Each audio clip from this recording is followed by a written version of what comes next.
guys, welcome back to the channel.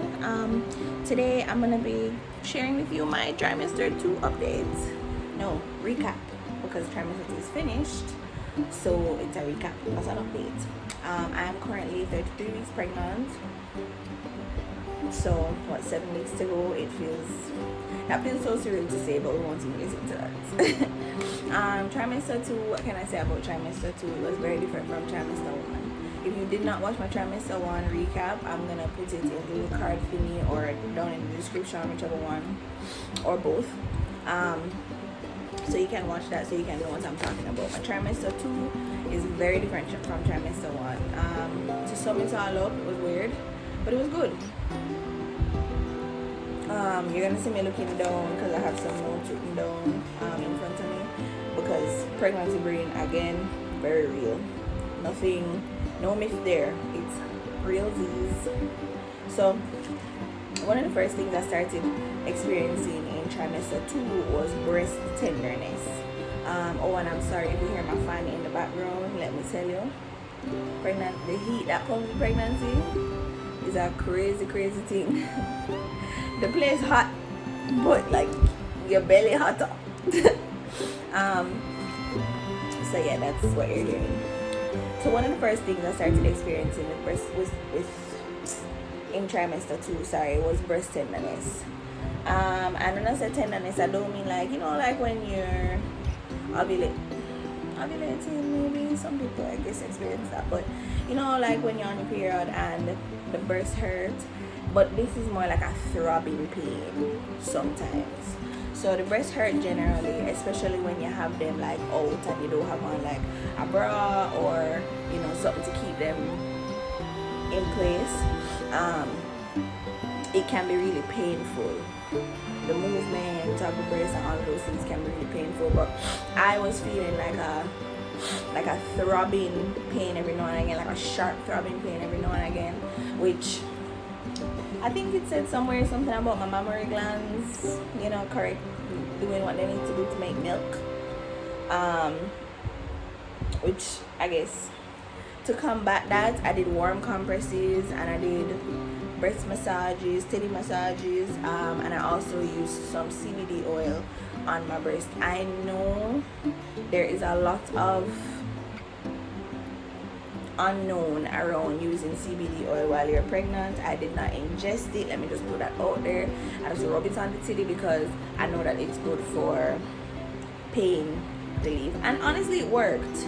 Like along with the warm compress, it worked. Even without it worked. It just maybe took a little bit longer, but the warm compress is really the one thing that really worked. But the problem is sometimes the pain was like ongoing and the warm compress wouldn't last long enough. But yeah, second thing was, my nipples got really dry and cracky and flaky. It was really weird. It was like dry skin on your nipples, I guess, or eczema on your nipples. It was very strange. I had to oil them every now and again. Like after I take a shower and stuff, I had to just specifically oil my nipples and keep them moisturized for them to, because they were nasty. I had the bad taste thing in my mouth, and I think it's called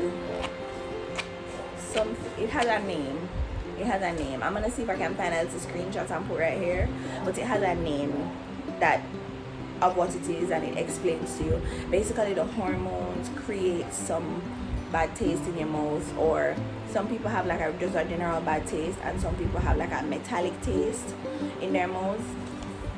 For me, it was just a general bad taste. The only thing that I could use to combat it was a little lime in my water. Not like consistently, but like while I'm having the bad taste, just put a little lime in the water and you're okay. That's what helped me. I started lactating a little. It would be more like while I was massaging the breast. I didn't notice it until one day I was massaging the breast, from because of the tenderness, and I guess I was doing because you can hand pump, and I guess I was doing the motion of hand pumping without knowing. You know, when you're home alone and you hear something outside and you're like, that's me right now. Yeah, I guess I was hand pumping or something. I don't know. I was just manipulating milk, and stuff started coming out, and I was freaking out. I was like, wait, is this supposed to happen already? Because it started happening to me like at 22, 23 weeks, and I was like, is that supposed to be happening already? And then I googled it. It said it was fine. Just, you know, the mammary glands, as I said, preparing themselves to make milk, which is great, but weird at the same time, because I genuinely thought it wasn't something that happened to you until way down in pregnancy. So yeah, so I started lactating. I started having some really bad pelvic and hip pains, and at first I chalked it up to just being unfit. I was just like, you know, maybe I'm just not fit because I haven't been, you know, doing my yoga. I, you know, haven't been stretching in the mornings and whatever, and that's what I was saying, you know. Maybe I need to start stretching. I did. I started stretching, and the hips did feel a little better after I stretched, but it would always come back.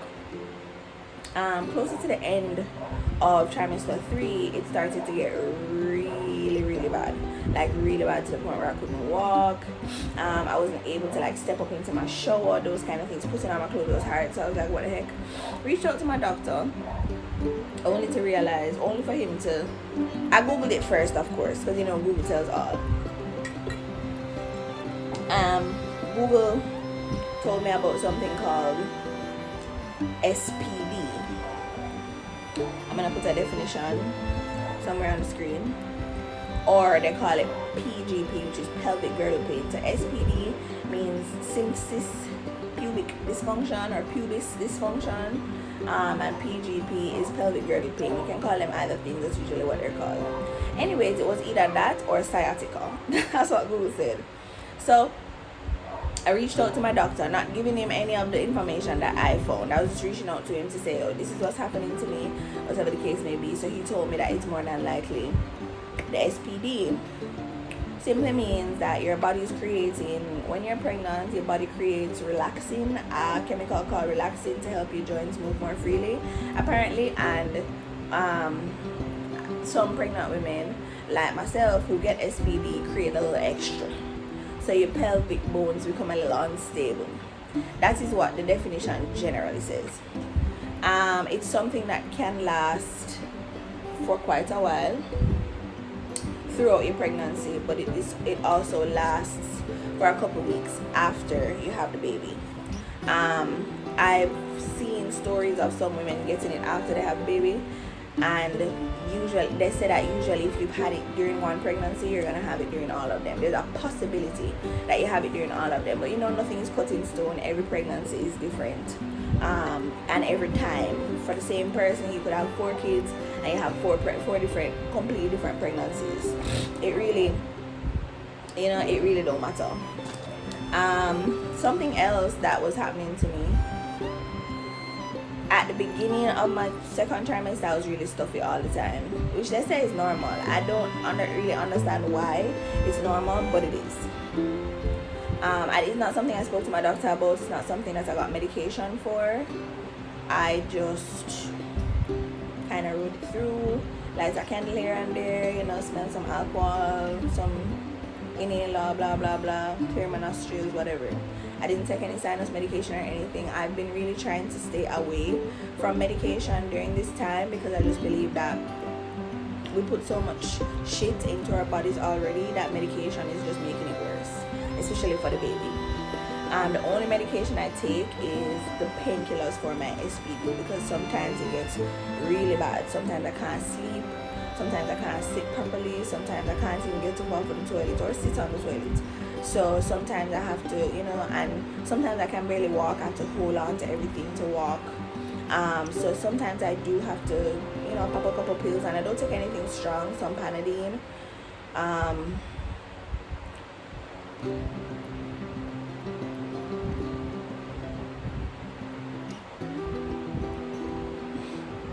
some Panadine, or he told me I can take Panadol, so I can add, but I stick to the Panadine. It works when I need it to. My migraines, so if you didn't know, I struggled with really bad migraines before I got pregnant. Consistent migraines. I had chronic migraine. I was getting 3-4 migraines a week. Mind you, some of them would be really short, some of them would be really long, but that was generally the time, the amount of migraines I'd get. Throughout my first trimester, at the very beginning of my first trimester, I was getting crazy migraines. Then throughout trimester 1, I was getting migraines, but that's because I was sick all the time, so I could understand that. At the beginning, the very beginning, I think, at the very beginning of trimester 2, my migraines came back. They were really bad. I got a break at the end of trimester 1, but for trimester 2, they were really bad at the beginning, and I was like, oh my gosh, it's gonna get worse, blah blah blah. So much so I even spoke to my doctor about it, and he had said, watch it for a little while and let me know if it gets worse or if it gets better. Well, since that, I haven't had a migraine. My head would hurt a little every now and again, and your head hurting is very different from a migraine, but it was nothing crazy like a debilitating migraine. I haven't had one in a while, and I'm very grateful. I'm hoping that pregnancy cures my migraines altogether.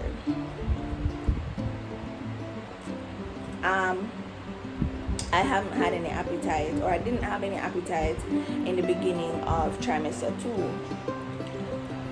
For most of trimester 2, I didn't have an appetite. I would still eat, because I know I needed to eat, and because I would feel bad when I don't eat, but I didn't want to eat, or I didn't feel for food, if you get what I'm saying. So you would ask me what I feel for, and I didn't really feel for anything. My appetite didn't come back until sometime in the last 5 weeks of trimester 2. So I'm going into trimester 3. Because at the moment I don't really have much of an appetite, to be honest, but I eat. I'm hungry, but that makes sense? That I'm hungry but I don't have an appetite. Like I would feel hungry, but I don't want to eat. Like I don't want anything to eat, or I don't know what you call that, but that to me sounds like I don't have any appetite. The next one I have on the list is lightning crotch. No, that thing was crazy. So with lightning crotch, it's again gonna have to put a little description up here somewhere. Hopefully I can. It just feels like a jolt of energy running from to your vagina. That's it. Just, and honestly, it happened to me for a couple weeks, not consistently, but for a couple weeks, and I was just so taken aback. I was like, wow, is this really what my life has come to? It's a really weird sensation. It's very hard to describe,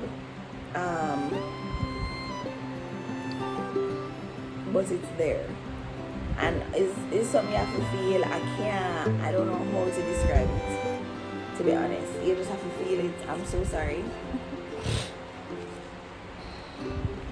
I started getting some pain in my ankles. They had not started swelling, and I still don't get a lot of swelling. Just now recently I get a little bit of swelling when my legs aren't elevated for a long period of time, and I soak my feet in warm water at night to keep the swelling down, and it works. But I do feel pain in my ankles, just general pain, like even not from walking or anything, just some pain. I could be doing absolutely nothing and my ankles just hurt. I don't know if it's a situation where my ankles can't manage the weight, or if it's just a thing. Your ankles just hurt. I don't know, but my ankles just hurt. It doesn't feel like a circulation issue. It's just painful. I've had more gas. I guess because of the whole appetite thing, it could be that, but it could also just be pregnancy. I am gassy, very gassy all the time. Um, and my farts don't smell good. It's awful. It's awful. I'm sorry, TMI for all of them want to hear that, but it's awful. Like pregnancy farts ain't no joke, yo. It's crazy. It's crazy. But I'm really gassy. I drink a lot of tea. And as I said, it really could be the appetite thing, but it could just be pregnancy. So on the upside, the baby moves a lot more now. I was getting also discouraged throughout the beginning of my second trimester when I wasn't feeling the baby move. It was weird to me because I was like, yo, you know, you see all these things on TV about babies kicking their mom and whatever, and the baby not doing anything. And then it starts to feel like little flutters, like little bubbles in your stomach. It was weird. It was a weird sensation, but it was like I knew it was a baby and not necessarily gas. Oh, I'm so sorry. Like I knew it was a baby and not necessarily gas or, you know, whatever. It was just weird. I knew. But then as my second trimester progressed, the kick started to get a little harder and harder, and I was just like, wait, I'm a little swimmer here. I know in third trimester it's crazy. There's just a party every night in my belly. That's just it, all the time. So if you're in your second trimester and you're hoping to start feeling those kicks that you see people record and whatever the case may be, just wait. Couple weeks more, just wait. It's coming. I promise you. As I'm sure you've noticed, there is no gender reveal on the page or anything like that because we still don't know the baby's gender. The baby has yet to open its legs. Every time we go to do an ultrasound, the baby closes its legs. The last ultrasound I did, the baby was actually breech, and what that means is that the head is not down into the vagina, the vaginal area for it to come out, because usually that, or at a certain time, that's where it's supposed to be. If not sideways, then head down. The baby being breech means that it's foot down, so, or bottom down.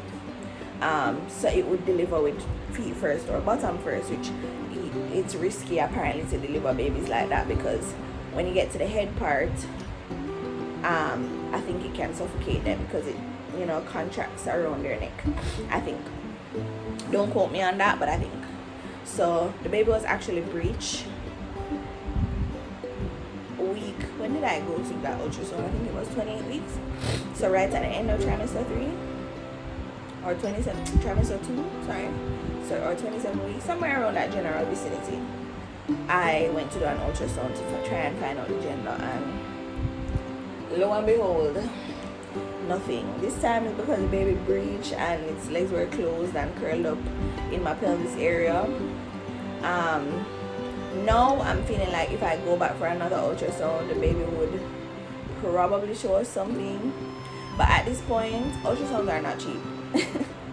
And at this point, I believe that the baby just doesn't want us to know, and it's just gonna be a surprise. And I'm okay with it. I would love to know because I feel like it would help me create a stronger bond with the baby. But we just don't know. We're not gonna know. So there will be no revealing of any gender until the baby born. There will be no revealing of any gender until the baby is born. But yeah, that was really all that happened during my second trimester. I had a lot more energy than in trimester 1. Have had a lot more energy, but I'm not sleeping properly. Like I'm not sleeping right because I have to pee every minute. So during my sleep time, I get up to pee maybe every 2 hours, 1.5 to 2 hours. So I'm not really sleeping, which is, I guess, a blessing and a curse, because my body is not accustomed to waking up every couple hours, which is what I would need to do when I have the newborn. But I am also sleep deprived, so there's that to keep in mind. And yeah, it just sleep has evaded me, completely evaded me. It was uncomfortable to sleep in trimester 2. It's still uncomfortable to sleep. No, it's worse, but trimester 2 was very different from trimester 1. The sickness went away, the morning sickness went away. I get it every now and again in the middle of the night, nothing crazy. Usually I can have a cup of tea and some crackers and cheese and I'm okay.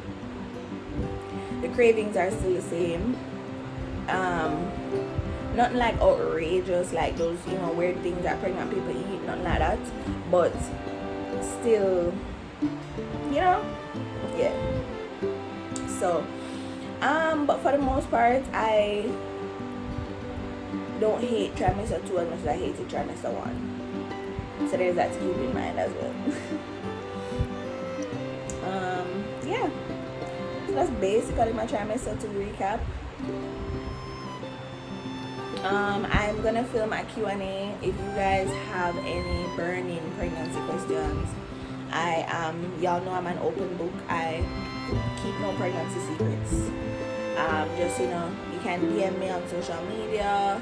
You can put them in the comments if you want.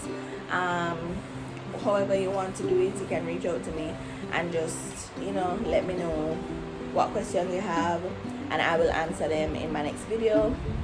As soon as I have a solid amount of questions, I'll be filming a Q&A. And you can ask me, please stick to pregnancy questions, questions surrounding pregnancy generally, not necessarily me, but other pregnancy questions you have, or my personal pregnancy questions. But just please keep it pregnancy related. I'd appreciate that. Now that I'm looking at it, actually my face has swollen a little. My nose looks a little swollen, my lips look a little swollen, but I look different every day. So there's also that. As for the hair and nails are thriving. My body, that's the one thing I can say with pregnancy. Pregnancy has really given me, I love, that's my favorite thing. Pregnancy has really given me the glow that people say, and I'm loving it. I'm basking in all of it. But yeah, thank you so much for watching today. Don't forget to like, share, and subscribe. Comment down below. Tell your mama, share with your friends, all of those things, and I'll see you next time.